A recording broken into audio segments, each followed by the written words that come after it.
बिहार के लोगों को अभी हंसना चाहिए या फिर सोचने का समय आ गया? गिद्ध मंडराने लगे हैं बिहार में और इनकी नजर अब आपकी जमीनों पर है। तो बिहार और के पास बचा भी तो कुछ नहीं है। अब क्या बचा है बताइए ना, कहां से रेवेन्यू जनरेट करें? सैलरी और बाकी के मद को छोड़कर ट्रेजरी से अब कोई भुगतान एक सर्टेन पीरियड तक नहीं 10 होगा। तारीख तक। मुझे परेशानी इस बात की है कि हम मानने के लिए ही तैयार नहीं हैं कि हमको कोई गंभीर बीमारी है। सबसे अमीर जो है वो बिहार की जनता है, वो जनता जिसका प्रतिदिन का आय 208 रुपए है आपके ही आंकड़े के अनुसार। आज का न्यूज है कि अब आप पुलों पर भी लोगों से टोल वसूलेंगे। 250 मीटर से ज्यादा का पुल। आपने ये अज्यूम या तो कर लिया है या अब आप लोगों को दंडित कर रहे हो, अपने पाप के लिए बिहार के लोगों को दंडित कर रहे हो। शिक्षा मंत्री जा रहे हैं तो कह रहे हैं 1130 करोड़ दे दीजिए, मुख्यमंत्री जी जा रहे हैं तो कह रहे हैं कि 12,000 करोड़ दे दीजिए।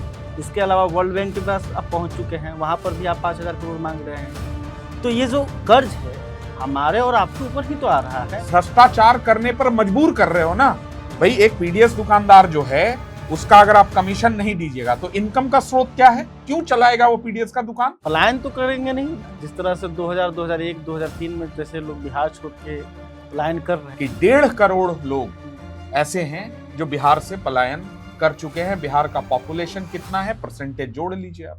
अब बीजेपी के हैं तो बीजेपी संभाल लेगा बिहार। बहुत बढ़िया, बहुत बढ़िया प्रश्न है आपका। जो सड़क पर चल रहे हो, अब बचा एक ही है कि जो सांस ले रहे हैं शुद्ध हवा, इस पर टैक्स लगाना बाकी है। कहेंगे कि नहीं कैसे जी, सांस कैसे लोगे? तो वापस आ रहे हैं, जब तक हम रेवेन्यू क्रिएट नहीं करेंगे तो ये जनता का खून इसी प्रकार से चूसा जाता रहेगा। ना लोन अमाउंट कम होने वाला है।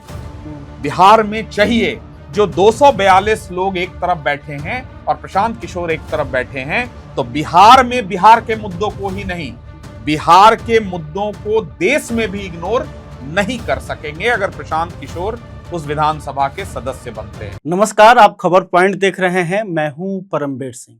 आज हम लोग चर्चा करेंगे बिहार की वित्तीय स्थिति पर कि आखिर बिहार के खजाने का क्या हाल है और बिहार की सरकार कैसे सिस्टम चला रही है। खजाना खाली है या भरा हुआ है, क्यों खाली हुआ है और बिहार के लोगों पर इसका क्या प्रभाव पड़ने जा रहा है। क्योंकि हाल ही के दिनों में आपने देखा होगा कि बिहार के नए मुख्यमंत्री सम्राट चौधरी ताबड़तोड़ ऐसे फैसले ले रहे हैं जिसका सीधा असर आपके जेब पर पड़ने वाला है। इन तमाम विषय पर हम लोग चर्चा करेंगे जनसुराज पार्टी के राष्ट्रीय प्रवक्ता कुमार सौरभ सिंह से। ये इनका अगर बैकग्राउंड बताएं तो बैंकिंग क्षेत्र का इनका लंबा अनुभव रहा है और ये हिसाब किताब समझते हैं कि मतलब कैसे सरकार चलता है, कैसे वित्त का प्रबंधन किया जाता है। प्रयास करते हैं, है ना, समझने का प्रयास करते हैं। तो सौरभ जी, पहला सवाल है कि बिहार के लोगों को अभी हंसना चाहिए या फिर सोचने का समय आ गया है? नहीं, ये बिल्कुल गंभीर विषय है। और देखिए, मैं आपको विशेष रूप से बिहार के का एक सबसे बड़ा वर्ग जो है मेरे नजर में, इसलिए ये बड़ा वर्ग है कि विश्व का सबसे युवा देश भारत और भारत का सबसे युवा राज्य बिहार। लगभग मोर देन 59 to 60% अप्रोक्सीमेटली यहाँ का पॉपुलेशन यंग है, यूथ है, जिसकी उम्र 30 वर्ष से कम है। और हम मतलब ये हमारा एक बहुत बड़ा कैपिटल है जिसका यूटिलाइज हम नहीं कर पा रहे हैं। तो इसलिए ये बहुत गंभीर विषय है कि वो जो वर्ग है शायद उसको याद नहीं होगा, क्योंकि 90 के दशक में बिहार की एक ऐसी स्थिति आई थी जब ट्रेजरी पर ताला लग गया था। और हम सबको पता है कि पशुपालन घोटाला हुआ और उसके बाद एक समय ऐसा था जब वेतन पेंशन देने के पैसे नहीं थे। आज हमने लगभग 25 वर्ष के सर्वांगीण तथाकथित विकास के बाद अब आज इस विषय पर चर्चा कर रहे हैं कि बिहार में ट्रेजरी खुला है कि ट्रेजरी बंद है, बिहार की वित्तीय स्थिति अच्छी है कि नहीं है, बिहार के हाथ में कटोरा है कि नहीं है। तो आप देखिए कितना जो है गुणवत्तापूर्ण विकास हमने किया है पिछले 2-2.5 दशकों में, कि 90 के दशक में ये चर्चा होती थी कि ट्रेजरी खुला है या बंद है, और आज फिर हम चर्चा कर रहे हैं कि बिहार का ट्रेजरी खुला है या बंद है। चूंकि कुछ ही दिन पहले आपने देखा होगा, औपचारिक चिट्ठी थी कि 10 लाख रुपए तक के भुगतान पर से उसके ऊपर के भुगतान पर रोक लगा दिया गया था। और मेरे पास जो जानकारी है उसमें यह साफ कहा गया है कि सैलरी और बाकी के मद को छोड़कर ट्रेजरी से अब कोई भुगतान एक सर्टेन पीरियड तक नहीं 10 तारीख तक जो सूचना है। अब मतलब वो डेट इसलिए दिया जाता है कि ज्यादा हो हल्ला ना हो। ठीक है, आपको ये पैसिफाई करने के लिए ही डेट दिया गया है। व्हाट्सएप के जरिए मैसेज किया गया है। बहुत बढ़िया। कोई लिखित वो रहेगा भी नहीं, कौन लिखित, हमारे कौन साइन करेगा? वो हमारे जो सूत्र है ये बता रहे हैं कि व्हाट्सएप के जरिए मौखिक आदेश दिया गया है। शानदार। तो अब जो है बिहार में आप ये एक्सेप्ट कर रहे हैं कि सरकार व्हाट्सएप से चल रही है, वित्तीय प्रबंधन जो है वो व्हाट्सएप से चल रहा है। यानी मैं फिर कह रहा हूं कि आपको कोई गंभीर बीमारी है तो उस गंभीर बीमारी का इलाज होना चाहिए। मुझे परेशानी इस बात की है कि हम मानने के लिए ही तैयार नहीं हैं कि हमको कोई गंभीर बीमारी है तो हमारी मौत निश्चित है। फिर चूंकि हम दवा तो कर नहीं रहे हैं, अभी भी आप खुलकर सरकार, चूंकि 4 महीने पहले आपने बजट प्रस्तुत किया है बिहार का, और उस 4 महीने पहले प्रस्तुत किए गए बजट में सभी मद में कितना पैसा खर्च होना है, बिहार का अपना इनकम क्या है, केंद्र से लाभांश क्या है और ऋण का अमाउंट क्या है, मोटा मोटा अगर समझें तो वर्तमान में जो बिहार का 3,47,500 करोड़ का बजट है उसका 20% बिहार का अपना इनकम बताया गया, 60% केंद्र सरकार से जो है लाभांश हमको मिलेगा ये बताया गया, और 20% हम ऋण लेंगे ये बताया गया। अब इसमें एक आंकड़ा सिर्फ जोड़ लीजिए कि हमारा अपना जो इनकम है वो अप्रैल के महीने को अगर आप देखेंगे और अप्रैल 25 से कंपैरिजन करेंगे अप्रैल 26 का, तो हमारा जो जीएसटी का कलेक्शन है वो 286 करोड़ से कम हुआ है। फिर जब मई का 2025 का आंकड़ा मई 2026 से कंपेयर करेंगे तो 246 करोड़ रुपए कम जीएसटी हमको मिला है। यानी मंथ ऑन मंथ बिहार में जो स्लो डाउन है वो भी दिख रहा है। आर्थिक मंदी जो है, चूंकि लोग अगर कंज्यूम नहीं कर रहे हैं, स्पेंड नहीं कर रहे हैं, उनके पास पैसे नहीं हैं, तभी ये बाजार सुस्त है और जीएसटी का कलेक्शन कम हुआ है। दूसरा, इसके ठीक उलट एक तरफ ये संदेश आ रहा है कि बिहार सरकार के पास पैसा नहीं है, इसलिए कि आपने पेंशन जो है कंटिजेंसी फंड से निकाल कर दिया, सामाजिक सुरक्षा पेंशन, बिल्कुल, और उसके बाद जो है संवेदकों का भुगतान नहीं हो रहा है। जितने डिपार्टमेंट हैं, स्वास्थ्य से लेकर नगर विकास से लेकर पंचायती राज से लेकर, आप इसकी तस्दीक करा लीजिए, उसमें जितने अनुबंध और बाकी के जो कॉन्ट्रैक्ट वर्कर हैं और बाकी के अस्पतालों में स्वास्थ्य विभाग में आशा वर्कर से लेकर सहिया, सेविका, आंगनवाड़ी, तालीमी मरकज, ये सारे लोगों का वेतन 3-4 महीने से बंद है। पत्रकारों को पेंशन भी नहीं मिला है। अच्छा, चलिए ये उसमें ऐड कर दे रहे हैं, आज से इसको भी ऐड कर दे रहे हैं। ठीक है, पत्रकारों को जो पेंशन मिलता है, तो आप एक तरफ ये इंडिकेशन दे रहे हो, ये इंडिकेशन थोड़ी बहुत अर्थ की जानकारी रखने वाले हम जैसे लोगों को मिल रहा है कि बिहार की वित्तीय स्थिति अच्छी नहीं है, ये मैसेज है। और दूसरे तरफ आपका अजम्पशन ये है कि बिहार सबसे अमीर जो है वो बिहार की जनता है, वो जनता जिसका प्रतिदिन का आय 208 रुपए है आपके ही आंकड़े के अनुसार। ठीक है, यहां जो है 90% आबादी जो है वो महीने का 6,000 रुपए कमाता है, लेकिन सबसे महंगा और गैस खरीदता है और यही कह रहे सर कि ये एक तरफ आप बता रहे हो कि बिहार की वित्तीय स्थिति अच्छी नहीं है, और नीतियां आप ऐसा लागू कर रहे हो रोज जिससे ये लग रहा है कि बिहार के लोग सबसे अमीर हैं, उनसे कितना पैसा निकलवा लिया जाए, कितनी बार निकलवा लिया जाए। भाई कहा जाता है एक ही नींबू को कितना निचोड़िएगा, तीता हो जाएगा।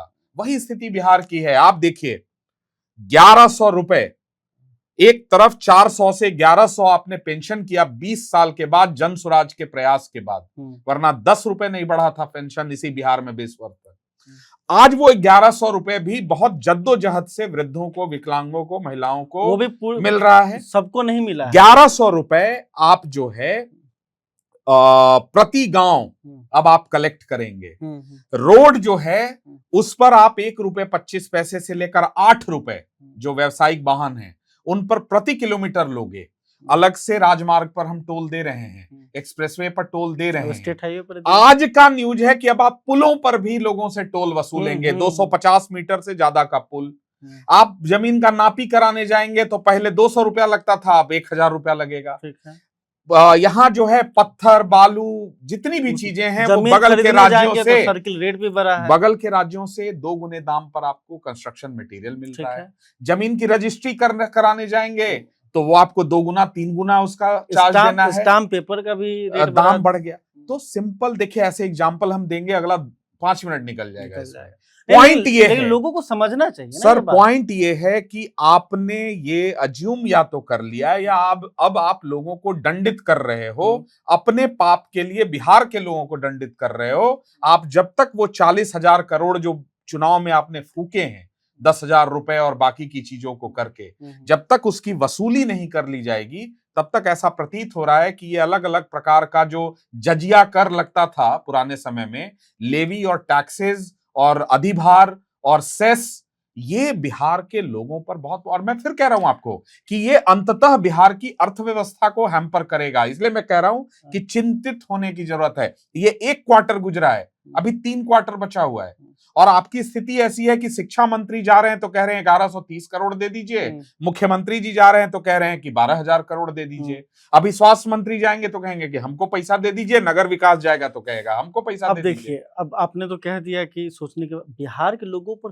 कर्ज भी बढ़ने वाला है। अभी सैटेलाइट सिटी के लिए हुडको से 1 लाख करोड़ पैसा लिया जाएगा, ठीक है। इसके अलावा विभाग को कह दिया गया है कि अब अपने हिसाब से विभाग चलाइए। उद्योग विभाग को कहा गया है कि 25,000 करोड़ रुपया जो है बिहार सरकार के क्रेडिट पर कर ले लीजिए। इसके अलावा पथ निर्माण विभाग को भी कहा गया है कि आप बिहार सरकार के क्रेडिट पर कर लीजिए, टोटल 45,000 करोड़ का। इसके अलावा वर्ल्ड बैंक के पास आप पहुंच चुके हैं, वहां पर भी आप 5,000 करोड़ मांग रहे हैं। तो ये जो कर्ज है हमारे और आपके ऊपर ही तो आ रहा है। सर, मेरा इनफैक्ट एकदम सिंपल फिलॉसफी है, सरकार का अपना कोई इनकम नहीं होता है। ठीक है। सरकार के 2 ही इनकम होते हैं, या तो वो टैक्स के रूप से आपसे लेगी या वो कर्ज लेगी। अगर तीसरा कोई इनकम है तो मुझे आप बता दीजिए। 2 ही इनकम होता है किसी भी गवर्नमेंट का, या तो कर जो टैक्स के रूप में उसके पास आए या जो लोन ले। हमारे बिहार के केस में दोनों केसेस में हम अपर लेवल को रीच कर चुके हैं। ऐसा इसलिए कह रहे हैं कि आपने अपने बजट डॉक्यूमेंट में जो आपका प्रोजेक्टेड नंबर था उसमें आपने कहा कि 2027 का जब हम बजट पेश करेंगे तब तक मेरा लोन 4,08,000 करोड़ हो जाएगा। ठीक है। और उसमें आपने कहा था कि इंटरेस्ट के मद में हम इतना देने वाले हैं और प्रिंसिपल का इतना रिपेमेंट करके ये लोन, मैंने कहा ना 3 कंपोनेंट, अपना इनकम, केंद्र सरकार का लाभांश और ऋण। ठीक है, वही 3,47,000 करोड़ का वो है जिसमें लगभग 68,000 करोड़ आपका था, 1,60,000 करोड़ जो है वो केंद्र सरकार का था और बाकी जो है ऋण था। दिक्कत अब ये है कि FRBM नाम का एक शब्द है, financial regulation and budget management. FRBM का गाइडलाइन बहुत क्लियरली कहता है कि आपके GDP का 20%, ये भी झूठ है, झूठ है ये। FRBM गाइडलाइन कहता है 20% से ज्यादा ऋण नहीं हो सकता है, और अगर आपको करना है तो समय समय पर उसका अप्रूवल आपको RBI से लेना है। ये 30 और 40 जिन्होंने कहा है उन्होंने FRBM गाइडलाइन को नहीं पढ़ा है। मैं दावे से कह रहा हूं 20% उसका बेंचमार्क है। आपको किसी ने नहीं कहा है कि पंजाब 50% ले लिया है तो बहुत बढ़िया किया है, नहीं, ये बहुत गलत है। ये आप FRBM के गाइडलाइन को विशिएट कर रहे हो। दूसरी बात, 37-38% पर ऑलरेडी बिहार है। ठीक है, ऑलरेडी आप डेट टू GDP रेशियो में 37 to 38% लास्ट टाइम थे। फिस्कल डेफिसिट आपका 11%, राजकोषीय घाटा, इनकम माइनस एक्सपेंडिचर का घाटा 11% से ज्यादा था। प्रोजेक्शन पर मत जाइए कि आपने क्या लक्ष्य बनाया है। अगले साल का हमने लक्ष्य बनाया है 3.5 to 4% अचीव करेंगे, और है आपका 11.9%। उसकी बात कौन करेगा? और किसी भी फिनांस का समझ रखने वाला कोई व्यक्ति कहेगा कि अगर 4% से ज्यादा आपका फिस्कल डेफिसिट है, विच मींस फिस्कल प्रूडेंस सही नहीं है। किसी भी राज्य या देश का फिस्कल डेफिसिट अगर 4% से ज्यादा है, मतलब आप ओवरबर्डन्ड हैं, आप अपनी वित्तीय जिम्मेदारियों को सही से नहीं निभा रहे हैं। और इसमें एक और मूल बात, जो डेट की आपने बात की थी, तो स्वाभाविक है ना कि अगर ये जो अंतर है, यानी एफआरबीएम में 37-38% आप ऑलरेडी हैं, तो लोन लेने के अलावा तो कोई विकल्प है नहीं। हाँ। रेवेन्यू का कोई सोर्स तो है सोर्स नहीं। है नहीं। आप मुझे बताइए कि देश में जहां भी सैटेलाइट टाउन बने हैं वो कहां बने हैं? वो जहां उद्योग है, दिल्ली के बगल सर, में जहां नोएडा बना उद्योग है, जहां क्राउडेड है, जहां लोग जो है उस सैटेलाइट टाउन में सारी सुविधाओं को दिया जाता है, ताकि वहां पे बगल में स्पेशल इकोनॉमिक जोन है, एसईजेड्स हैं, हाँ, बड़े बड़े आईटी पार्क्स हैं। आप बिहार में कहां है? कौन सा एसईजेड है आपके पास, और कौन सा आईटी पार्क है जिसके लिए आप ये सैटेलाइट टाउन बना रहे हो, और जिसके लिए आप 1 लाख करोड़ रुपए हुडको से या जिससे भी आप लोन ले, टोटल 4-5 लाख करोड़ का खर्च है। भाई ये कुछ नहीं है। ये आपकी जमीनों को यहाँ गिद्ध मंडराने लगे हैं, जो 20 साल से नहीं मंडरा रहे थे। 1 रुपया में पिरपैंती में जो है दिया गया है, और धीरे धीरे अब तो मिल रहे हैं, फोटो खिंचवा रहे हैं। अब तो श्मशान घाट बिक रहा है। अब कौन चीज बचा? अब इस पे टिप्पणी मत करवाइए। हम इतना कह रहे हैं कि गिद्ध मंडराने लगे हैं बिहार में, और इनकी नजर अब आपकी जमीनों पर है। तो बिहार के पास बचा भी तो कुछ नहीं है। अब क्या बचा है बताइए ना, कहां से रेवेन्यू जनरेट करेंगे? तो बचा नहीं, तो जमीन दिया और कुछ नहीं है। ये सरकार अब एक ही रिसोर्स था जो पहले गृह मंत्री कहते थे कि हमारे पास जमीन नहीं है इसलिए इंडस्ट्री नहीं देंगे, और उसी पर हमसे वादा था कि 29 चीनी मिले खोलेंगे, हर जिले में एक उद्योग लगेगा, मॉडल स्कूल बनाए जाएंगे, आईटी और एआई हब बनेगा बिहार, 1 करोड़ लोगों को रोजगार देंगे, 2 करोड़ महिलाओं को सशक्त करेंगे। एक और भूल गए, यहाँ सैलरी और वेतन और पेंशन का पैसा नहीं है। किसान सम्मान निधि, सर, किसान सम्मान निधि 3000 कर देंगे। 1 मिनट, 57 लाख लोगों का 1 शॉट राशन से नाम काट दिया गया है। थोड़ा पता करवाइए तो, जो पीडीएस डीलर है उसको कितने महीने, छोड़िए साल से उसका कमीशन नहीं मिला है, और आप कहेंगे मेरे पास रोज नहीं, आप कहेंगे कि भ्रष्टाचार मत करो, तो या तो पीडीएस की जितनी दुकानें हैं उसको बंद कर दो, वरना आप तो भ्रष्टाचार करने पर मजबूर कर रहे हो ना भाई। एक पीडीएस दुकानदार जो है उसका अगर आप कमीशन नहीं दीजिएगा तो इनकम का स्रोत क्या है? क्यों चलाएगा वो पीडीएस का दुकान? उसके मतलब कोई अगर संख्या भी तो कम हो कोई अगर नगर विकास या पंचायती राज या बाकी के डिपार्टमेंट में 9 बजे से 6 बजे काम कर रहा है और उसको सैलरी नहीं देंगे तो भ्रष्टाचार करेगा ना, वो खिलाएगा कहां से अपने बाल बच्चों को? तो देखिए, बेसिक चीजें गड़बड़ हैं। फाइनेंशियल जो डिसिप्लिन है बिहार का, वो मैंने शुरुआत में कहा था कि हमको ये डर है कि हम 90 के दशक में ना पहुंच जाएं। फिर लोग पलायन तो करेंगे नहीं ना, जिस तरह से 2000, 2001, 2003 में जैसे लोग बिहार छोड़ के पलायन कर रहे थे। देखिए, अब वो दौर फिर से आ रहा है क्या? सर, आप एक बात बताओ, 15 वर्ष के प्रचंड आर्थिक अनियमितता और बिहार में जंगल राज जिसको आप कहते हैं, उस समय पलायन करने वालों की संख्या लगभग कितनी थी? 40 से 45 लाख लोग थे ऐसे। अगर आप 90 के दशक से लगभग 2005 का आंकड़ा उठाएंगे तो इवन परसेंटेज टर्म्स में, क्योंकि उस समय बिहार का पॉपुलेशन बहुत कम था, तो परसेंटेज टर्म्स में भी देखेंगे तो लगभग 8 से 10% लोग ऐसे थे, 15% लोग ऐसे थे जो बिहार से पलायन अलग अलग कारणों से, शिक्षा से, स्वास्थ्य से, कानून व्यवस्था के कारण, बहुत सारी चीजें थी। आज आप तथाकथित रूप से ऐसी कोई दिक्कत नहीं है, शासन की सरकार है, ऐसी कोई दिक्कत तो है नहीं, डबल इंजन की सरकार। हाँ जी, आज मैं आपको आधिकारिक रूप से आपके प्लेटफॉर्म के माध्यम से कह रहा हूं कि 1.5 करोड़ लोग ऐसे हैं जो बिहार से पलायन कर चुके हैं। बिहार का पॉपुलेशन कितना है, परसेंटेज जोड़ लीजिए आप। तो आने वाले समय में फिर मैं कह रहा हूं कि बिहार किसी पैरामीटर पर कैपिटा इनकम पर, प्रति व्यक्ति आय पर, सबसे गरीब और पिछड़े राज्य पर, पलायन पर, शिक्षा पर, स्वास्थ्य पर, कोई ऐसा पैरामीटर होता जहां हम पिछले 30 वर्ष में लेट्स से 1 पायदान भी ऊपर आए होते तो हमको समझ में आता। अच्छा सौरभ जी, डबल इंजन की सरकार है, केंद्र में भी बीजेपी है, अब बीजेपी के सीएम यहाँ पे भी हैं, तो सम्राट अब बीजेपी के हैं तो बीजेपी संभाल लेगा बिहार। बहुत बढ़िया, बहुत बहुत बढ़िया प्रश्न है आपका। तो मुझे एक बात बताइए कि केंद्र में भी सरकार है। हाँ, केंद्र अभी 75 रुपये, 100 में से 75 रुपये तो केंद्र ही दे रही है, और 100 रुपये दे देगी, क्या दिक्कत है? वो बढ़िया बात है, लेकिन वो जो दे रही है वो एहसान नहीं कर रही है। वो इतना बड़ा पॉपुलेशन हमारा है कि वो हमारे अंश का पैसा है जो हम यहाँ कंज्यूम कर रहे हैं। भोजन तो करेंगे ना 13 करोड़ लोग, उसके लिए तो शॉपिंग करेंगे ना, कपड़े तो खरीदेंगे ना, तो वो उसका एक प्रकार से है। ऐसा नहीं है कि वो केंद्र सरकार हमको यहाँ पैकेज के रूप में दे रही है, हमारा ही पैसा है भाई वो जो दे रहे हैं। दूसरी बात जो आपने कही, जैसे बिहार में 4 महीने पहले बजट आया और बजट में हमने कहा कि ये 3,47,000 करोड़ का बजट है, इसमें शिक्षा के लिए इतना, स्वास्थ्य के लिए इतना, नगर विकास के लिए इतना, ग्रामीण कार्य के लिए इतना, है ना, ये सारी चीजें कही थी। हाँ। तो उससे ही पहले केंद्र सरकार का भी बजट आया था और केंद्र सरकार ने भी अपना एलोकेशन किया होगा कि हम शिक्षा के लिए इतना, स्वास्थ्य के लिए इतना, नगर विकास के लिए इतना, जल शक्ति के लिए इतना, है ना, ग्रामीण कार्य के लिए इतना, हाँ, जो है कल्याण के लिए इतना किया है। अब मुझे बताइए कि 16 राज्यों में भारतीय जनता पार्टी की सरकार है बिहार की तरह और 22 में एनडीए की सरकार है टोटल।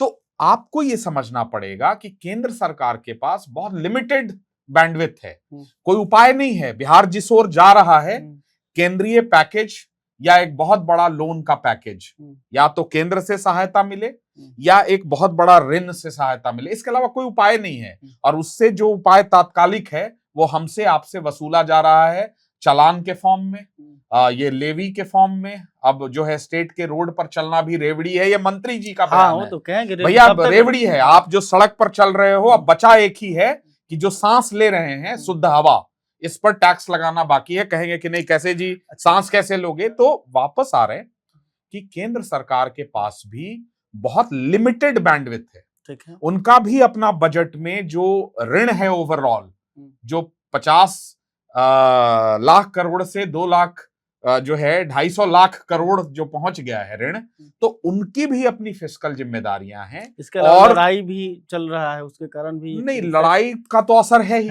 उसका असर तो पेट्रोल डीजल पर दिखा।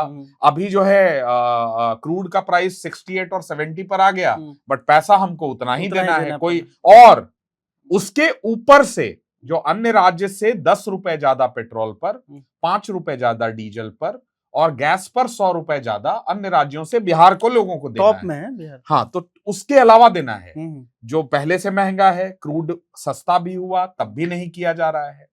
और ऐसे में ये कहना कि रेवड़ी, रोड पर चलने को रेवड़ी कह रहे हैं, ये गलत है। दूसरा, केंद्र सरकार की अपनी वित्तीय जिम्मेदारियां हैं और केंद्र सरकार सभी राज्यों को अगर इस प्रकार से मदद करना शुरू करे तो ये संभव भी नहीं हो पाएगा। आपके पास एक ही उपाय था या है कि अभी से भी आप फोकस करिए अपने रेवेन्यू के सोर्सेस पर, रेवेन्यू मोबिलाइजेशन के सोर्सेस पर। अभी से भी भाई, बिहार की जनसंख्या कितनी है? लगभग 13 करोड़ है। देश की जनसंख्या कितनी है? 1 अरब के ऊपर। ठीक है, 130 से 140 करोड़। यानी देश की जो कुल जनसंख्या है उसका 10% जनसंख्या बिहार में है। तो देश में जो भी इन्वेस्टमेंट मोदी जी ला रहे हैं उसका 10% तो हम हक अधिकार रखते हैं। मोदी जी के पास कितने टोटल सांसद हैं अपने? 290 के आसपास, 200, चलिए 290 मान लेते हैं, आपका ही आंकड़ा ले, 293 मान लेते हैं। उसी का। ठीक है, बिहार में कितने सांसद हैं? बिहार में तो इस बार इनके 30 सांसद हैं, यानी 10% उसके भी हैं। 10% से ज्यादा मेरा कंट्रीब्यूशन एमपीज के मामले में भी है। ठीक है, और 10% मेरा पॉपुलेशन भी है। तो भारत में जो निवेश आ रहे हैं, जो इन्वेस्टमेंट आ रहे हैं, उस पर भी बिहार का 10% हिस्सा है। मान लो अभी जापान की एक बड़ी कंपनी आ रही है या जो है बाकी के देशों से जो इन्वेस्टमेंट आ रहा है, यूरोपियन यूनियन ने जो कमिटमेंट किया है, तो आप उनको कहिए, आपको ये करना होगा कि बिहार में भी आप उसका 10% इन्वेस्टमेंट कराइए। इसलिए कि हमने आपके 300 में से 30 सांसद दिए हैं और हमारा पॉपुलेशन जो है वो 13 करोड़ है, 140 करोड़ में लगभग 10%। तो ये अधिकार है। और यहां भी आईटी पार्क चाहिए होगा, यहां भी स्पेशल इकोनॉमिक जोन चाहिए होगा, बड़े फूड पार्क चाहिए होंगे, फूड प्रोसेसिंग यूनिट चाहिए होंगे। हमारे पास एमएसएमई मंत्रालय है, हमारे पास मत्स्य विभाग है। पहला एक्वा पार्क अब खुला है रोहतास में, और वो भी फुल फ्लेजेड नहीं है। एक पहले से बड़े तालाब को आप कन्वर्ट कर दिए हैं। मंत्री हमारे बिहार के, एमएसएमई में क्या हुआ है बिहार में, फूड प्रोसेसिंग में क्या हुआ है बिहार में।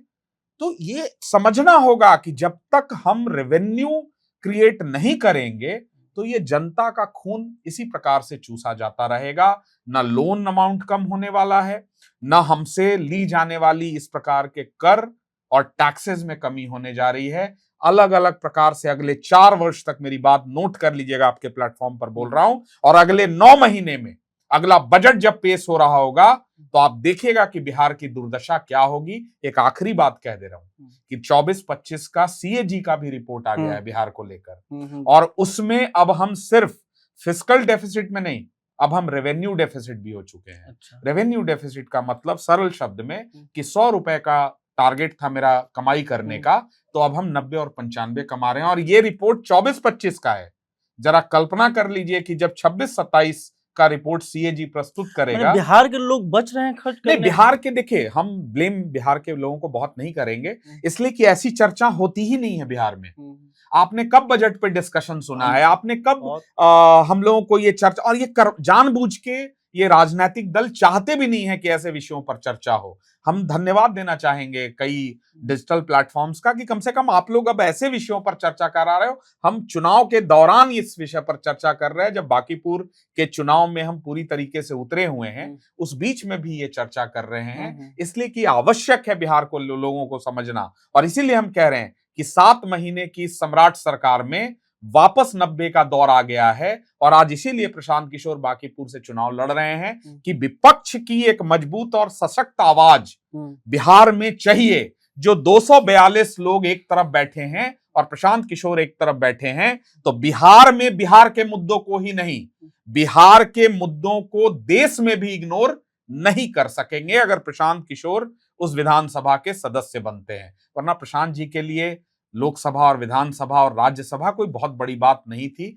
उनको नापसंद करने वाले भी इस बात को मानेंगे कि प्रशांत किशोर में वो काबिलियत है कि आज अगर बिहार के विधानसभा में वो बैठ जाएंगे तो ये जो इस प्रकार के आर्थिक मामले जो जरूरी हैं, मुद्दे और कानून व्यवस्था से जुड़े जो मामले हैं, जो हत्या, बलात्कार, मॉब लिंचिंग, प्रशासनिक हत्या, फर्जी एनकाउंटर, ये जो विषय हैं, इस पर सरकार को हम भागने नहीं देंगे। सिंपल सी बात है। बहुत बहुत धन्यवाद सौरभ जी। तो आपने देखा कि बिहार की स्थिति क्या है, थोड़ा सोचिए, समझिए और थोड़ा मंथन कीजिए कि आखिर बिहार किधर जा रहा है, क्योंकि बिहार को कोई नहीं बचा सकता, बिहार को बिहार की जनता ही बचा सकती है। तो इसलिए सोचिएगा जरूर। खैर, अभी तक आपने हमारे चैनल को सब्सक्राइब नहीं किया है तो कर लीजिएगा। खबर फेसबुक पर देख रहे हैं तो पेज को भी फॉलो कर लें। बहुत बहुत धन्यवाद।